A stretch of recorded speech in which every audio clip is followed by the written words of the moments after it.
നമസ്കാരം. വേദാംഗ ജ്യോതിഷത്തിലെ അമൂല്യമായ അറിവുകളും ആധ്യാത്മിക ജ്ഞാന ഉപദേശങ്ങളും പകർന്നു തരുന്ന പ്രശാന്തം ആസ്ട്രോ ചാനലിലേക്ക് ഏവർക്കും സ്വാഗതം.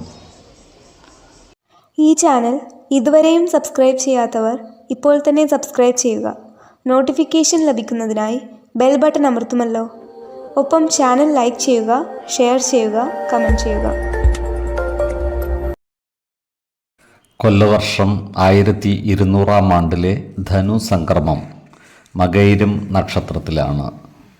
ധനു 1-ാം തീയതിയിലെ ഗ്രഹനില അനുസരിച്ച് മേടം രാശിയിൽ ഗുളികനും, എടവത്തിൽ സർവേശ്വരകാരകനായ വ്യാഴവും, മിഥുനം രാശിയിൽ ചന്ദ്രനും, കർക്കിടകത്തിൽ കുജനും, കന്നിരാശിയിൽ കേതുവും, വൃശ്ചികത്തിൽ ബുധനും, ധനുരാശിയിൽ ആദിത്യനും, മകരത്തിൽ ശുക്രനും, കുംഭം രാശിയിൽ ശനിയും, മീനത്തിൽ രാഹുവും സ്ഥിതി ചെയ്യുന്നു.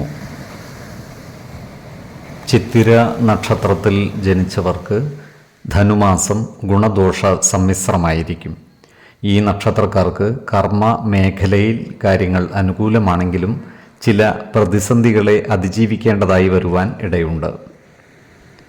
വരുമാന വർധനവ് ഉണ്ടാകുമെങ്കിലും ചിലവുകൾ വർദ്ധിക്കുന്നതാണ്. ഈ നക്ഷത്രക്കാർക്ക് കുടുംബ സുഖവും കുടുംബജനങ്ങളുടെ സഹകരണവും ലഭിക്കുന്നതാണ്. ഈ നക്ഷത്രക്കാർക്ക് പിതൃ സ്വത്തുവകകൾ അനുഭവയോഗ്യമാകുന്നതാണ്. അതിനാൽ പൂർവിക സ്വത്തുവകകൾ ഭാഗം വെച്ച് കിട്ടാനുള്ളവർക്ക് അതിനുവേണ്ടി പരിശ്രമിക്കാവുന്നതുമാണ്. എന്നാൽ ഇത്തരം സ്വത്തുവകകളുടെ നിയമ സാധുതകൾ കൃത്യമായി മനസ്സിലാക്കേണ്ടതാണ്.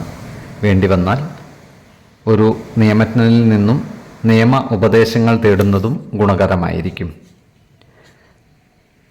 എന്നാൽ ഇത്തരം കാര്യങ്ങളിൽ ബന്ധുജനങ്ങളുമായി വാക്കുതർക്കങ്ങളിൽ ഏർപ്പെടാതിരിക്കുവാൻ പ്രത്യേകം ശ്രദ്ധിക്കേണ്ടതുമാണ്. ക്ഷേത്രങ്ങളും മറ്റ് ആരാധനാലയങ്ങളുമായി ബന്ധപ്പെട്ട് പ്രവർത്തിക്കുന്ന ഈ നക്ഷത്രക്കാർക്ക് കാര്യങ്ങൾ അനുകൂലമാണ്. ഇവർക്ക് വരുമാന വർധനവ് ഉണ്ടാകുന്നതുമാണ്. സന്താനങ്ങളുടെ വിവാഹ മംഗളകർമ്മങ്ങളിൽ പങ്കുകൊള്ളുവാനുള്ള അവസരവും ഈ നക്ഷത്രക്കാർക്ക് ഒത്തുവരുന്നതാണ്. കന്നിക്കൂറിൽ വരുന്ന ഈ നക്ഷത്രക്കാർക്ക് ദാമ്പത്യ സൗഖ്യവും സന്താന സൗഖ്യവും ധനസമൃദ്ധിയും വന്നുചേരുന്നതാണ്. തുലാക്കൂറിൽ വരുന്ന ഈ നക്ഷത്രക്കാർക്ക് സ്ഥാനമാറ്റങ്ങളും വലിയ ചിലവുകളും വന്നുചേരുന്നതാണ്. എന്നാൽ അതിനനുസരിച്ച് വരുമാനത്തിൽ വർധനവും ഉണ്ടാകുന്നതാണ്. 5, 15, 26 തീയതികൾ അനുകൂലമാണ്.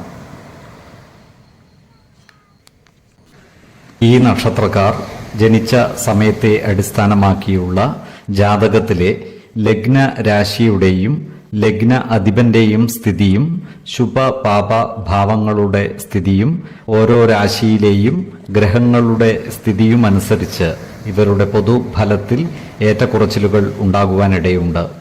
കുടുംബ ദേവതകളെയും ഇഷ്ടദേവതകളെയും ഉപാസിക്കുന്നത് ഇവർക്ക് ആയുരാരോഗ്യ സൗഖ്യമേകും.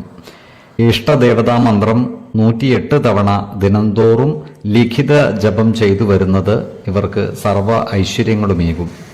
നല്ല വ്യക്തി സാധനകളോടെയും ഉപാസനകളോടെയും മുന്നേറിയാൽ സർവേശ്വരാനുഗ്രഹത്താൽ ഇവരുടെ സർവകാര്യങ്ങളും മംഗളകരമാകും. നന്ദി, നമസ്കാരം. ജ്യോതിഷരത്നം പ്രശാന്ത് കണ്ണോം.